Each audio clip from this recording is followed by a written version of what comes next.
Hello students, अब हम अपना एनपीओ के बाद अपन फिर ये 5 यूनिट से स्टार्ट करेंगे। शेयर्स ही पढ़ेंगे, ठीक है। 290 पेज नंबर्स पे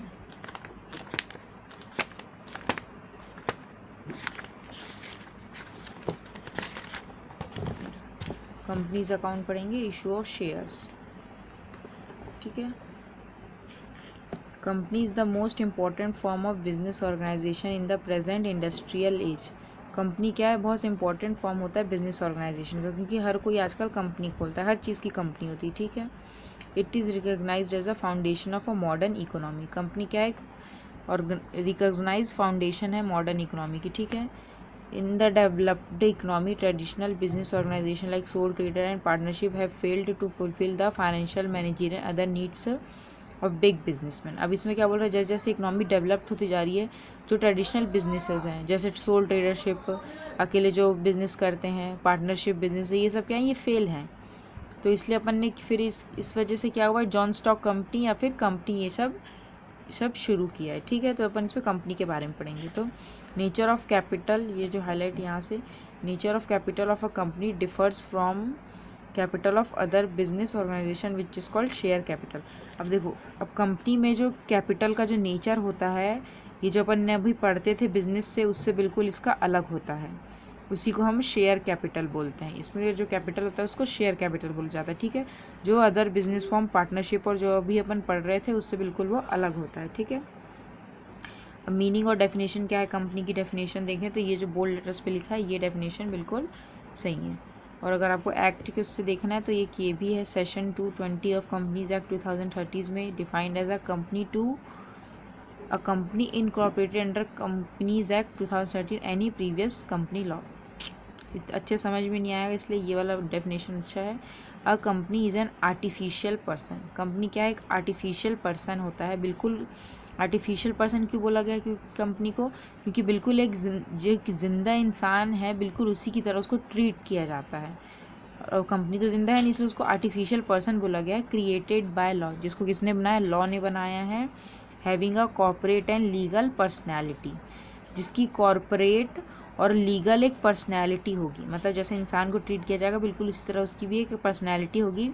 distinct and separate from its member, बिल्कुल डिस्टिंक्ट और सेपरेट होगी उसके मेंबर से। जैसे पार्टनरशिप में क्या होता है, पार्टनर को भी सेम ट्रीट किया जाता है, उसका जो बिजनेस होता है पार्टनरशिप बिजनेस, दोनों को बिल्कुल एक माना जाता है। पर कंपनी में ऐसा नहीं होता है, इसमें आपका कंपनी अलग है और आपके मेंबर्स अलग हैं। इसलिए कंपनी क्या है, बिल्कुल अलग है, सेपरेट है अपने मेंबर से, विद इन लिमिटेड लाइबिलिटी। और इसकी लाइबिलिटीज़ भी कैसी होती है, विथ लिमिटेड होती है। अनलिमिटेड लाइबिलिटी नहीं होती, लिमिटेड लाइबिलिटीज़ होती है। ट्रांसफरेबल शेयर्स, जिसके नाम पे अपन शेयर्स ट्रांसफ़र कर सकते हैं। परपेचुअल सक्सेशन होता है। और एक कॉमन सील होता है, कंपनी के नाम का ही एक कॉमन सील होता है। तो जहाँ पे भी कंपनी जो भी काम करेगा उसकी कंपनी का एक सील लगता है, ठीक है। तो कंपनी क्या है, एक आर्टिफिशियल पर्सन है जिसको लॉ ने बनाया है। Having corporate and legal personality, corporate और लीगल पर्सनैलिटी होता है। Distinct and separate from its member, उनके मेंबर से वो बिल्कुल अलग होते हैं। विथ लिमिटेड लाइबिलिटी होती है। ट्रांसफरेबल ऑफ शेयर्स होते हैं। परपेचुअल सक्सेशन होता है। और एक कॉमन सील होता है, ठीक है। अब इसके बारे में अपन पढ़ेंगे। ये अब यही चीज़ को इन्हें डिफाइन किया। एक डेफिनेशन अगर आप पढ़ लोगे तो इसी में इसके सारे पॉइंट्स आपको कैरेक्टरिस्टिक्स से मिल जाएंगे। सबसे पहले क्या है, आर्टिफिशियल पर्सन है। फिर नेक्स्ट चाहो तो लिमिटेड लाइबिलिटी है, लॉ ने बनाया है। सेपरेट लीगल, बिल्कुल उसी में सेम है, हर चीज़ आपको मिल जाएगा एक डेफिनेशन में, ठीक है। तो आपको एक कंपनी की डेफिनेशन लिखनी है, ठीक है, और उसका कैरेक्टरिस्टिक्स लिखना है। तो कैरेक्टरिस्टिक्स नंबर 1 आएगा artificial person. A company is a legal person created under the law, एक लीगल पर्सन है जिसको लॉ ने बनाया है। It can purchase and sell the properties in its own name. अब जो लीगल पर्सन है तो बिल्कुल सारे काम लीगल किसी भी पर्सन की तरह कर सकता है, तो वो अपने नाम पे खरीद भी सकता है कोई भी प्रॉपर्टीज़ और बेच भी सकता है। कैन ओपन, और बैंक अकाउंट भी ओपन कर सकता है इन इट्स ओन नेम, खुद के नेम में। And can enter into contracts, और कोई कॉन्ट्रैक्ट्स में भी वो एंटर कर सकता है। It can sue other and others can also suit, और कोई कंपनी के खिलाफ भी सू कर सकता है, और कंपनी भी चाहे तो किसी पे सू कर सकती है, ठीक है। मतलब कोर्ट में जैसे केस चलते सू करते एक दूसरे के खिलाफ आरोप लगाना, ऐसा कर सकते हैं, ठीक है। अब नेक्स्ट है, ये यहीं तक करना। अब नेक्स्ट है अपना है लिमिटेड लाइबिलिटी। लिमिटेड लाइबिलिटी में क्या होगा, a liability of share holder in a company is limited. जो भी कंपनी के जो शेयर होल्डर्स होते हैं उनकी लाइबिलिटीज़ कैसी होती है, लिमिटेड होती है। जैसे अपन ने कुछ बिजनेस में भी पढ़ा होगा 11th में, जिसमें कोई पार्टनर जैसे होते हैं उनकी लाइबिलिटीज़ क्या होती है, पार्टनरशिप में ही अनलिमिटेड लाइबिलिटी होती है। मतलब वो कभी उनकी लाइबिलिटी ख़त्म नहीं होती। अगर वो जैसे बैंकरप्ट हो जाए, जो भी हो जाए, तो उनको अपने पर्सनल चीज़ें भी, मतलब घर की चीज़ें, पर्सनल प्रॉपर्टीज़ भी देनी पड़ती है। पर इसमें क्या होता है, इसमें जो शेयर होल्डर्स होते हैं उनकी लाइबिलिटीज़ बिल्कुल लिमिटेड होती है, ठीक है, अनलिमिटेड नहीं होती है। To extent of share acquired by them, जितना उनने शेयर उनने लगाया है पैसा, उतना ही उनकी लाइबिलिटीज़ होती है। As company is a legal entity, अब कंपनी की लीगल एंटिटी मतलब उसकी खुद की अलग पहचान है, लीगल पहचान है। इट्सेल्फ रिस्पॉन्सिबल टू पे ऑफ इट्स लाइबिलिटी। अब अगर कंपनी की खुद की अलग पहचान है तो जाहिर सी बात है वो खुद ही अपनी लाइबिलिटीज़ को वो पे करने के लिए रिस्पॉन्सिबल है। कोई और उसकी जगह पे नहीं करेगा, वो खुद पे करेगा। क्यों? क्योंकि वो एक तो आर्टिफिशियल पर्सन है, वो बिल्कुल उसको एक पर्सन की तरह ट्रीट किया जा रहा है, तो वो लाइबिलिटीज़ को भी क्या होगा, वो खुद ही अपनी लाइबिलिटीज़ को पे करेगा, ठीक है।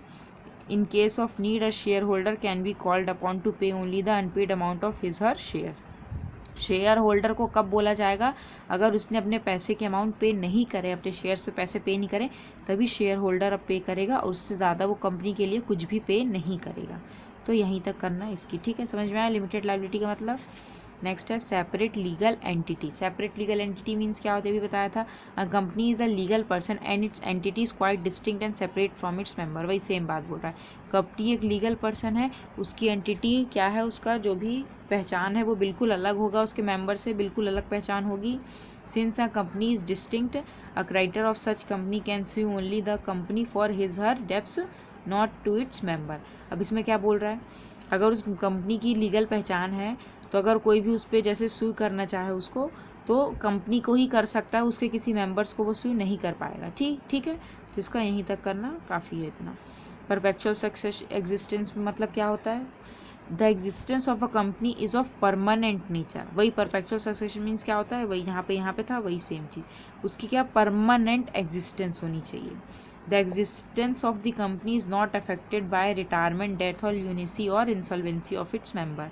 जो कंपनी है वो परमानेंट नेचर का होता है, किसी भी पार्टनर के रिटायर होने, किसी भी मेंबर के रिटायर होने से, डेथ होने से, ल्यूनेसी होने से, या फिर इंसॉल्वेंसी, दिवालिया हो जाने से उसके मेंबर से कंपनी बंद नहीं होगी, वो गो ऑन चलती रहेगी।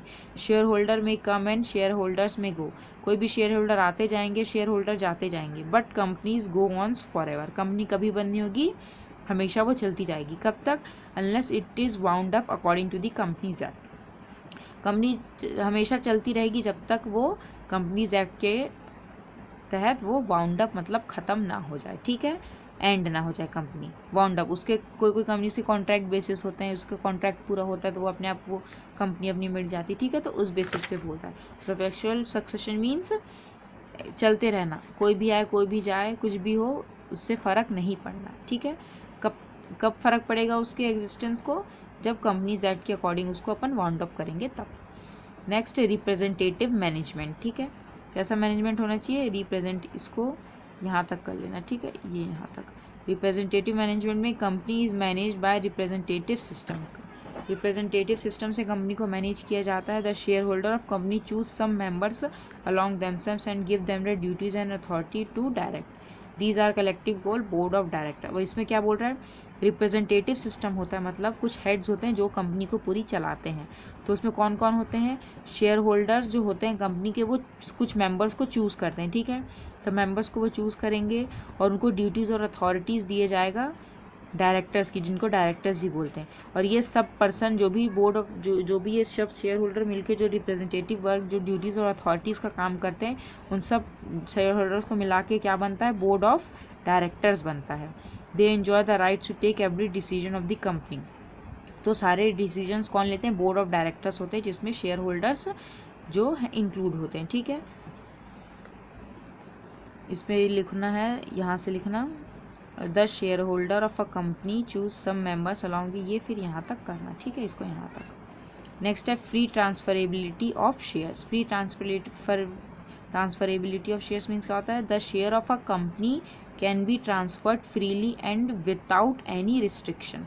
जो भी कंपनी का शेयर है उसको अपन फ्रीली ट्रांसफ़र कर सकते हैं, विदाउट एनी रिस्ट्रिक्शन, बिना किसी रोक टोक के उसके शेयर्स को अपन ट्रांसफ़र कर सकते हैं। This freedom is not enjoyed by private company.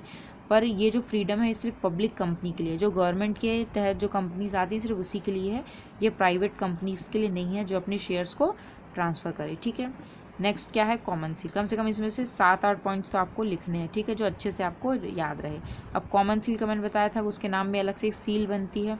Since a company is not a natural person it can, अब वो नेचुरल पर्सन नहीं है। अब कॉमन सील क्यों बनाई गई है, कंपनी को आर्टिफिशियल पर्सन तो बोल दिया पर वो इंसानों की तरह थोड़ी है, वो खुद से साइन थोड़ी कर पाएगा, इसलिए उससे नाम से इट कैन नॉट साइन और give it consent to any other agreement. अब वो कंपनी है तो अपनी एग्जिस्टेंस कैसे साबित करेगा, उसकी कुछ पहचान होनी चाहिए ना, तो उस पहचान के लिए उसकी क्या है, वही कॉमन सील बोला गया। सील है जिससे वो हर जगह थप्पा लगाया, मतलब मान जाएगा ये कंपनी का सील लग गया, अब यहाँ पे कंपनी का है। ठीक है, तो यहाँ से करना, the common seal of a company act as its official signature, मतलब एक सिग्नेचर की तरह काम करता है common seal, to bind the company for its legal duties, उसके कंपनी को जोड़े रखने के लिए, बाइंड करने के लिए लीगल ड्यूटीज से, and its is necessary that all documents prepared by the director must bear the seal of the company, और जो भी डॉक्यूमेंट्स, जो भी डायरेक्टर्स जो भी डॉक्यूमेंट्स बना रहे हैं उसमें कंपनी का सील लगा होना भी ज़रूरी है। ठीक है, और उसके बाद right to file a suit, ये 9th वाला point, a company is a legal entity its perform all its activity in its name only, company क्या है, एक लीगल एंटिटी है और वो सारे एक्टिविटीज़ कैसे परफॉर्म करते हैं, सिर्फ अपने नाम में ही वो परफॉर्म करेगी, किसी डायरेक्टर के नाम में वो परफॉर्म नहीं करेगी, सिर्फ अपने नाम पे वो परफॉर्म करेगी। ठीक है, फॉर इंस्टेंस अ कंपनी में file any sweet in the name of the company, तो कोई भी इंसान कंपनी कोई भी जो है कोई भी हो वो कंपनी के नाम पे कोई फाइल कर सकता है स्वीट, ठीक है, कुछ भी कर सकता है। उसके बाद winding up under the act, winding up में देखा जाए तो as a company is form by incorporation, incorporation मतलब उसको कॉर्पोरेट मतलब रजिस्टर कराना पड़ता है, इनकॉर्पोरेशन में रजिस्टर कराना पड़ता है अंडर दी एक्ट। सिमिलरली जिस तरह से उसको रजिस्ट्रेशन कराना पड़ता है, इनकॉर्पोरेशन कराना पड़ता है, उसी तरह उसको अगर बंद करना है, वाउंड अप करना है, तो बिल्कुल उसी तरह कोर्ट से परमिशन लेके उसको एक्ट के तहत ही उसको वाउंड अप भी अपन को कराना पड़ेगा। ठीक है, ये नहीं अपन ने डिसाइड कर लिया और अपन ने बंद कर दिया, नहीं, बिल्कुल परमिशन लेके अपन उसको बंद करवाना पड़ेगा। ओनरशिप ऑफ अ एसेट, जो एसेट्स की ओनरशिप कौन होंगे, all the assets of a company are in the name of the company, जो भी एसेट्स होंगे वो सिर्फ कंपनी के ही नेम पे होंगे। As company has a separate entity, company खुद एक अलग पर्सन है, तो जो भी एसेट्स हैं वो उसी के नाम पे होंगे। Therefore no member can claim ownership on the asset, तो कोई भी जो मेंबर शेयर होल्डर होगा वो ये नहीं बोल सकता कि ये एसेट्स मेरा है, नहीं, वो कंपनी का एसेट्स होगा और वो सारे एसेट कंपनी के ही नाम पे होंगे। ठीक है, ड्यूरिंग इट्स, कब तक, जब तक कंपनी है, जब तक उसका एग्जिस्टेंस है तब तक वो उसी के नाम में होगा, जब तक वो वाइंड अप बंद नहीं हो जाता। ठीक है, अब डिज़ोल्व बाय एक्ट वही सेम बताया था, और एक्ट के तहत ही डिज़ोल्व होगा। ठीक है, तो ये उसके सारे क्या थे, कंपनीज के अपने कैरेक्टरिस्टिक्स है, तो ये आपको लिखना है, अपने नोट्स बनाने हैं। ठीक है।